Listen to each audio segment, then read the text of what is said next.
Well, thanks for staying tuned. Well, around this time in Akwa Ibom, you can already perceive Christmas in the air, and this becomes even more palpable with initiatives of government designed to make Akwa Ibom citizens truly relax, enjoy, while also making money for those into business. It's a festival that has grown from a December calendar event into a full economic ecosystem. With Christmas Unplugged 3.0 now on the way, the state's governor says he is positioning tourism and cultural entertainment as part of its long-term development strategy. We'll break this down effectively, highlighting the vision, the impact, and of course, the economics behind it. But first, here's what the governor said at the launch of Christmas Unplugged 3.0. As a state, and year on year, we are advancing the coast of tourism from the hills of Itu to the beaches of Ibom, to the slave relics of Anieti. We are developing tourism in Akwa Ibom. We are using all that God has given us. Well, our correspondent David Isong is on standby at the venue of the Christmas Unplugged 3.0 to bring us up to speed with what's happening live at the venue. And of course, some sights and sounds regarding this particular celebration that is spanning 32 days, as the government has announced. We'll be looking at ensuring that we get some fillers for you, bring you those interesting aspects that are being expected at the Christmas Village. David Isong, thank you for joining us. All of us coming to you. Good afternoon, David. Thank you very much for joining. I have here with me the Speaker of the Akwa Ibom State House of Assembly, Right Honorable Udofia Otong. He is also a citizen of our back local government area, and he's here in line with the mandate, Christmas Unplugged, 31 days of government display. And the Speaker being someone that government came here. So we're going to be hearing from the Speaker. He's going to tell us the modus of covering surrounding these sessions. Right Honorable message special about like it's a culture there's something that is shared.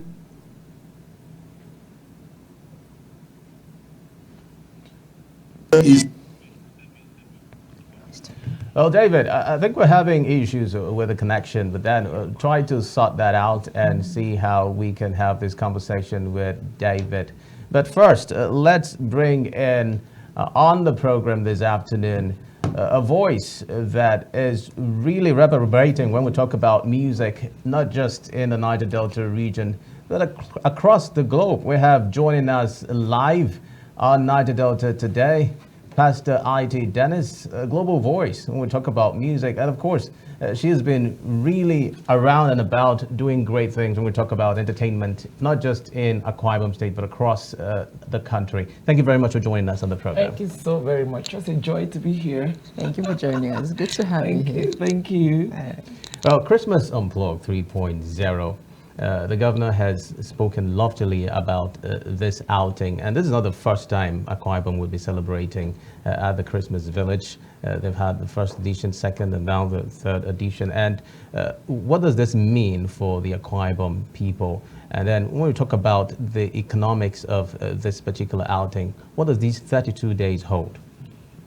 I thank God for what the governor is doing. You know, in this season, I think there is a message here that is unmissable. You can enjoy Christmas and still be making money. Exactly. So we're looking at just beyond Christmas. You're looking at, you know, the economic activities being boosted in that season. People are going to come in a lot into the state. People travel a lot down here, and they should be able to have a place to go hang out. And, you know, there is already that, you know, knowledge everywhere that there is peace in the place, and that place is also safety. So we're looking at people enjoying the season, and also making some money. And we're looking at business opportunities for the indigents, because people, when they come in into the place, I mean, hotels are going to be booked, and people are going to have the opportunity to sell their items. So I think it's a two-way thing. Enjoy Christmas and make money too. Right. And it's also going to showcase what we have here in the state, because, you know, Akwa Ibom is known for, you know, we have good food. I can't apologize about that.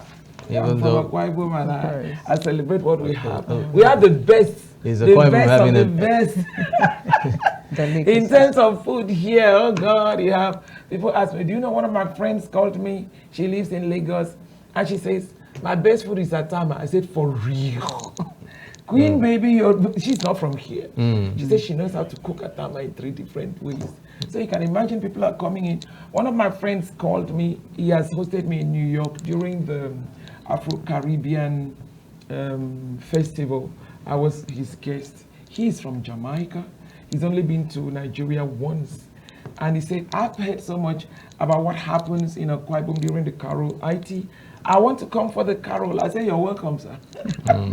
So you can imagine the season is also opening up the state to people, not only in Nigeria, but outside. So we project what we have. If you don't say you have it, nobody's going to say you have it. So we project what we have, we celebrate what we have, and we are encouraging our citizens to also be up and doing. It's not a time to just lazy about and think, oh, I'm broke, oh, during Christmas, I spent myself broke. No, we're giving opportunities for our people to also tap into what is happening. All right, we'll come back to you with more. There's a lot to really unpack. But then, David is still on standby at the Christmas Village Unplugged 3.0, still having a chat there with the Speaker of the Akwa Ibom State House of Assembly, Honorable Demotong.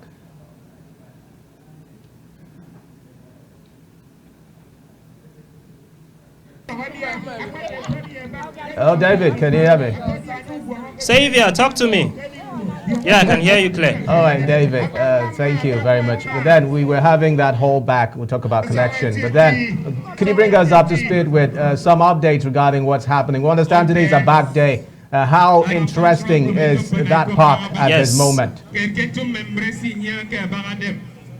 Yes, today is a back day, and as you can see from the background, we have a packed load of traditional displays, cultural displays. Just by my left is the Commissioner for Culture and Tourism, Dr. Anieti Udofia. Before I go to it, let me just give you a 1 minute rundown of what I've seen here. If you look by my left, you would see, I think there is a traditional, there is a group from a back local government displaying their skills. If you even look a bit, you see some people are dancing towards the beat. They are dancing towards the beating, and this goes to show the traditional institution, the strength of our traditional institution here in Akwa Ibom State. And of course, the chairman of a back local government is there, Honorable Mechaus. You just heard from the speaker, Right Honorable Demotong. Even the commissioner, who is from Abaki, was also here. So it's going to be a pack full of traditional displays. But let me not give the full summary. Let me allow the commissioner, Dr. Udofia, to tell us what to expect from a back day. Hello, Commissioner. All right. Yes, I know. What should we expect from our back local government area today? Okay, nothing more than an exciting moment, exciting season, you know, because they are opening the session for us. So we expect so much from them. And from what we've seen, they have done a lot. They have mobilized a whole lot of persons to come and showcase what Abak people have. And we are so happy to be a part of this opening ceremony as regards to the local government performances. During your speech yesterday at the opening ceremony, you said that this is going to make Akwa Ibom a destination of choice. How is this achievable? It's achievable through the activities that is lined up for the 32 days in this Christmas Unplugged season. Each day is packed with activities from the local government performances to the performances at the stage where artists will come and sing, the children's day, the women's day, the youth day, the old school night. So all those activities built up for this season will be very engaging and will make people to travel from far and wide to come and witness what Akwa Ibom people has to offer to the rest of the world. Thank you very much, Honorable Commissioner. Shortly, we'll be speaking with an essay to the Governor on Entertainment, popularly known as Akwa Ibom. He's also going to tell us the entertainment spirit of their back people. What are we expecting from entertainers that are from our back local government area? We're going to hear from him. Utan Akwa Ibom, please. Welcome to our back day in the third edition of the Christmas Unplugged. How do you feel today? I'm so excited because of His Excellency the Governor of Akwa Ibom State, Pastor Umanah, for moving the entire world to Akwa Ibom State, because as I'm talking to you, the entire world are watching Akwa Ibom State today, courtesy of His leadership style, His Excellency Pastor Umar Basi Eno, PhD. Today we are here to witness a cultural display from the cool people of Abak local government area, and Eastern Obolo also, because today we are fixing up 2 local government area at the same time. It will be back-to-back entertainment in Akwa Ibom State. And let me use this medium to say a very big thank you to ADBN Television for the job well done so far in terms of giving us the needed publicity. Thank you so much, and God bless you all. Thank you very much, Utan Akwa Ibom. I'm going to try and get the chairman of Abak local government area, Honorable Emma Charles. She's in the best direct position to tell us what is expected from the people of Abak local government area. But until then, just stay tuned, and it's going to be a pack full of traditional display, cultural display. We're going to have tons and tons of events. Even our local delicacies are also going to be displayed here today. All right, David, thank you very much for speaking to us and for those insightful interviews that we've just had. That was David Isong, ADBN correspondent. We still have in the studio Pastor Aity Dennis, who was just running us down through the beautiful, colorful displays in the Christmas Village, and of course what Christmas is all about in Akwa Ibom State. Now, the governor was really spirited when he talked about the importance of tourism. And with this recent development of Akwa Ibom State, the Victor Ota International Airport now certified for international trips and all of that, we begin to wonder what that does directly to tourism drive in Akwa Ibom State. How did you receive that? How significant was that approval? No, it's very significant because it's telling people that we're accessible. So I'm looking forward to flying from France to you. I went to school in France, but those days we need to do Lagos, do this, then go to Calabar. The whole stress. But those days we didn't have an airport in it. But now we're not just having an airport, and we have gone international. So I'm thinking of people just doing, you're not going to do a flight to Abuja, you're not going to do a flight to Lagos, but you're going to fly all the way from wherever you are straight to Akwa Ibom. Home. So that's very welcome news. That shows we are growing. I mean, we're making progress. So do we have activities for all ages and classes of people that will be coming into the state? Of course we do. Activities? Do you know, my children live in Lagos. I live in Lagos with my children, but they don't miss Christmas. The last year when they came, my twin daughter won. My twin daughter won the dance competition. We didn't hear what. Mommy, I won the dance competition in Christmas Village. I said, you can say that again, baby. So they look forward to coming home. They look forward to coming home. So you can see the excitement you're going to have in families. Oh, we're going home for Christmas. So, and Christmas is not going to be anything dull, no dulling, no stopping. There is a lot of, activities that's going to engage the children, engage the adults, engage the teens. And like you see, there is a tendency that we're going to have to discover new talents, even in this season, because you can never tell from the presentations from the different local government areas. You could see that, oh my God, there was a Nathaniel Bassi somewhere that we know, and there was an artist somewhere, there was a dancer somewhere that we should now move on to national prominence. So that's what this is about. Apart from getting the people excited, getting the people ready to go to the center, which is in Uyo. And I know they're going to also have to do that in their different local government. But it's also going to prepare them for the national stage. So when it does that, you can never tell where that is going to take us to. But it's a very welcome idea, very welcome development by His Excellency. I'm just coming from a rehearsal now. Should I let the cat out of the bag? I'm coming from a rehearsal because in this carol there is a segment that we've not done, non-indigenous choir is going to be massive. So the excitement will be here. So they're singing in their language, they're doing Christmas. So we are doing a major, so we have people from Niger Delta, Yoruba, people from Igbo, from the north, and then we're having them as, coming together in unison. So it's going to be something that is going to be, we're looking forward to it. I was already excited. Oh God, this is it. So it's a wonderful season to bring down somebody's blood pressure, After all the hustle and tussle of 2025. Relax Let's look at the cultural aspects of it. The cultural aspect of it. Let's take a look at that. Recently the state governor placed a ban on masquerade display during the festival. And when I was going through some comments, some people were saying, where is the culture here if there is a ban on masquerade display? Saying it constitutes a nuisance. How will it affect that cultural aspect of we have positive aspects of our culture which I believe we should encourage and project. But I think what His Excellency is trying to avoid is to avoid embarrassing situations where you can never tell what that masquerade will do. I was even told yesterday that masquerades go around with POS now. POS. And apart from that, they attack, some of them, attack the indigenous, and that's not going to tell well on what we're trying to project. I think that's why His Excellency took that decision that can we just have masquerades of the show? We have 1,001 more things that to display. So I think that's why he took that decision, just for the safety of the people.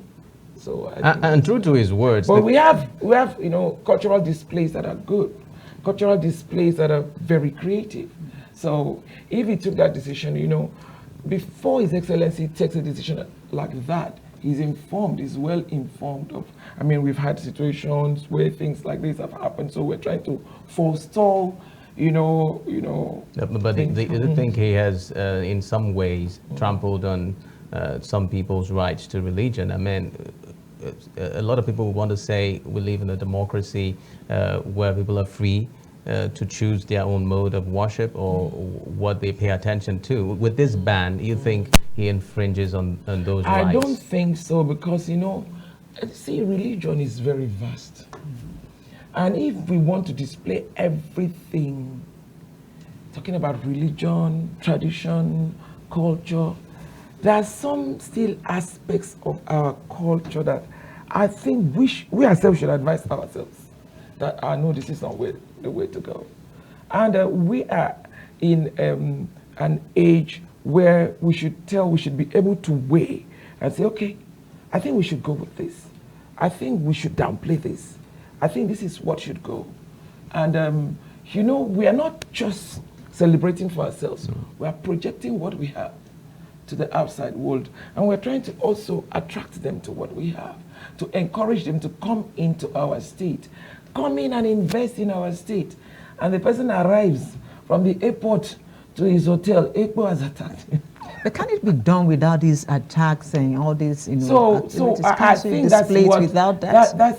That's what, we're trying to forestall when he takes that decision. So I believe it is in the best interest of our state.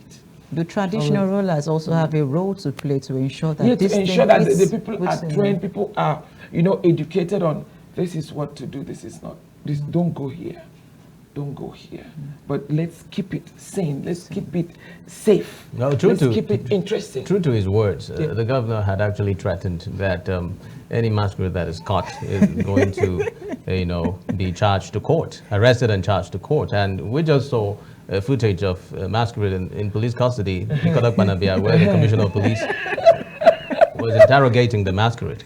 And I don't know if we can pull up that video just now and just have the sight and sound of what the commissioner said. Okay, that is the footage right there. And it was definitely going to happen. We're going to see a situation where the governor's directives were flouted, and there will still be people who would, toe this line, even though I'm not sure this is going to sink in as a deterrent to others, there'll still be... You know, Ekpo goes around with, what do you call that thing? Arrow. Bow and arrow. I remember my mother-in-law told me this story. She was going to work. She used to be a school teacher. And Ekpo shot at him. He shot at her. And so she took the arrow to the police station. No be today. This fight, no be today. Fight. As far back as that. So she took the arrow to the police station. That Ekpo shot at me. And you know, way back, as far back as them, the local government had to put a ban on Ekpo, attacking people, and we're going to work, civil servants. I'm talking about over 30 years ago. And it might seem as though these bans don't still work. I mean, we've been hearing of bans on Ekpo masquerades operation in the state, but then they still find a way to resurface. The thing is for us to keep at it. There is one thing to do, to proclaim something and then you enforce it. So if one Ekpo knows that the other Ekpo is now in the police station, he will advise himself. And so can it's be just captured. Yes, what did he say? So I think it's just the enforcement.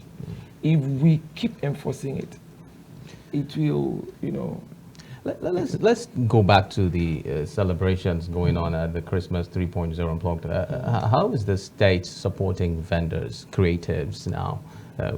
The business aspect of the Christmas Unplugged 3.0. When you look at it, has it been subsidized enough for citizens who would want to be a part of it to participate? We'll talk about the kiosks that have been provided. The kiosks that have been, it's not the first time that we're having kiosks and people selling in the kiosks. And I think it's given at such a rate that people can afford, people can, you have traffic.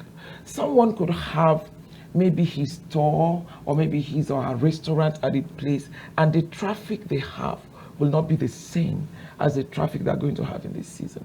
So whatever that person is going to make is going to be much, much more than what he or she has ever made, just because, wherever she was. So I think this is an opportunity for them to showcase what they have.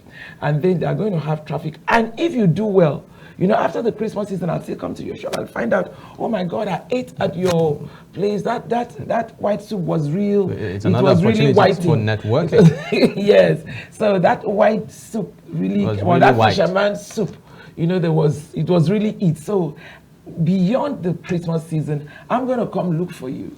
I could come and maybe you're displaying your wares, fashion wares, maybe your shoes and stuff like that. And I find out that I like it. I can come looking for you after the season. So you find out that you're going to make money, but you're going to also network to expand your business beyond the Christmas season. So I believe it's a great opportunity that government is giving to the people to also showcase what they have. Look at the talents that are going to come up there.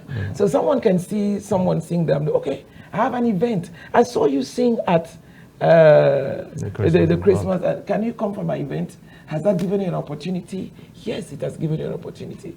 The government is creating a platform for people to showcase what you have, because no matter how gifted you are, if we don't know you exist, we can't come looking for you.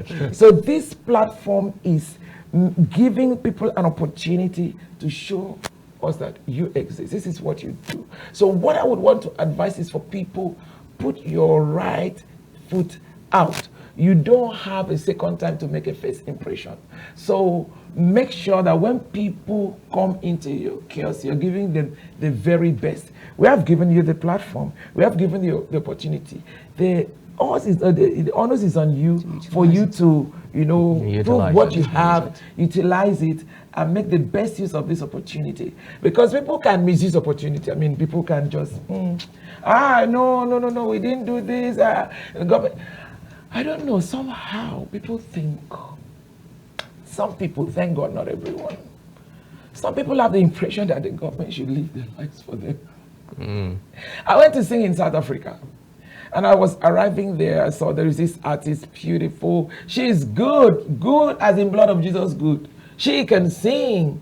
And I said, can I have your CD? She said, no, Aity, I don't have a CD. I said, like, what? She has a studio in there. And so I gave them my CD. So Aity, I love your music, because whatever I sing, when I finish, I sing in Ibibio, and I teach them how to dance in Ibibio. And I said, we want to sing that song. Mama, mama. I said, no, it's not mama, mama. It's Nanga mama. So when we are done, I said, can I have your CD? She said, no, I don't have a CD. I said, how? He said, well, I've not produced it. I said, I don't understand you guys. Does government produce songs for you people here? They said, I have come.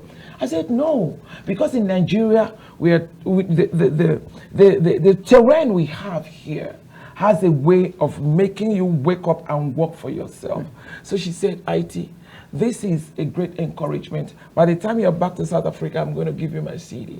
I had a concert in Kenya.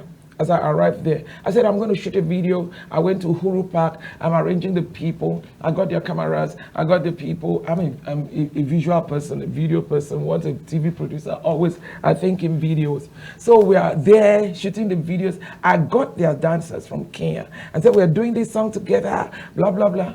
And as we were there, one of them told me, he said, that's why I like Nigerians. I said, why? He said, it's because it's like you people eat a lot of pepper. So there's so much pepper about you. I said, what is it? He said, it took you. He said, I think it took you to bring me to my TV station in my state, in my country. I've never been here. I said, oh, really? Well, in Nigeria, we just don't sit down and watch. You move. And when you move, other things follow you. Okay. So that's what I believe. You have an opportunity. Use it. The government is not going to record the song for you. The government is not going to sew the clothes for you. The government is not going to cook the food for you. We have given you the opportunity. My God. Put out your best, and then people are going to come after you, and your business is going to grow. Pastor Aity Dennis, let's dock with an assessment of what the security architecture is like. That is another very important aspect. And then we talk about crowd control. Are there modalities that have been put in place towards ensuring that there are no hitches? No, you know, this is not the first time that the government is involved in something like this. So everybody's not, I saw, you know, what happened yesterday at the flag of the Christmas Unplugged, the first day that, you know, the governor was there. So it's not that they're just waking up to say, oh no, this is happening. No, they have put everything in place to be sure that everyone is safe. Because let me tell you, if we put out all these things, we give people opportunities and something bad happens, maybe people are not secure, people are attacked, you know, it's going to work against what we're trying to do. All this tourism we're talking about, we'll now be speaking in tongues. So those things have been put in place to be sure that people are safe. So, you know, the security has been taken care of, and the government is just not just sitting down to be surprised, which is, I think, one of the reasons that, you know, the Igbo thing has happened, so that we're sure that the atmosphere is safe. The place, people are comfortable enough to comfortable for people to come enjoy the Christmas, to come relax, to come sell their wares, to come and you know, hang out during the Christmas time. So I'm curious about some of the big names that will be grazing that stage at the Christmas Unplugged. You want to let some cat out of the box? No, I don't want to. So we should just go there and find out. No, if I let the cat out of the bag, so what are you going to maybe do? Maybe one of the star acts. A sneak peek into one of the star acts that will be there. We have so many people that are coming, and I don't want to mention any name yet. So I'm interested in the old school night. Is it night? Thank you very much. Ibom is there. All right. And then, oh no, so many big names, so many big acts are coming. And then the Christmas Carol is taking a brand new, you know, shape this year. And people are looking forward to it. I think from first was yesterday to the end of December. It's packed. It's packed. Do you have a dress code for the oldies? Oldies. Yeah, we have the old school. Old school is old school, baby. Even the young ones are put something. You need to see my children do old school. You won't even know them anymore. So old school, anything that makes it look old school is good. At least we relive the old times. We know how it used to be, so that we can appreciate what we have now. Yeah. And it's fun. It's interesting. It's just make time to play a little bit. Sometimes we are too serious. Well, Pastor Aity Dennis, CEO IT Music Foundation, thank you very much for speaking to us at Niger Delta today. And we're hoping that this enjoyment will not just stop here. We're going to be part of it after the set. Thank you for coming around. It's really a pleasure. Thank you for having me in your beautiful place. And thank you for the good work you're doing, projecting what we have here to the ends of the earth. We really, really appreciate it. God bless you. Thank you very much.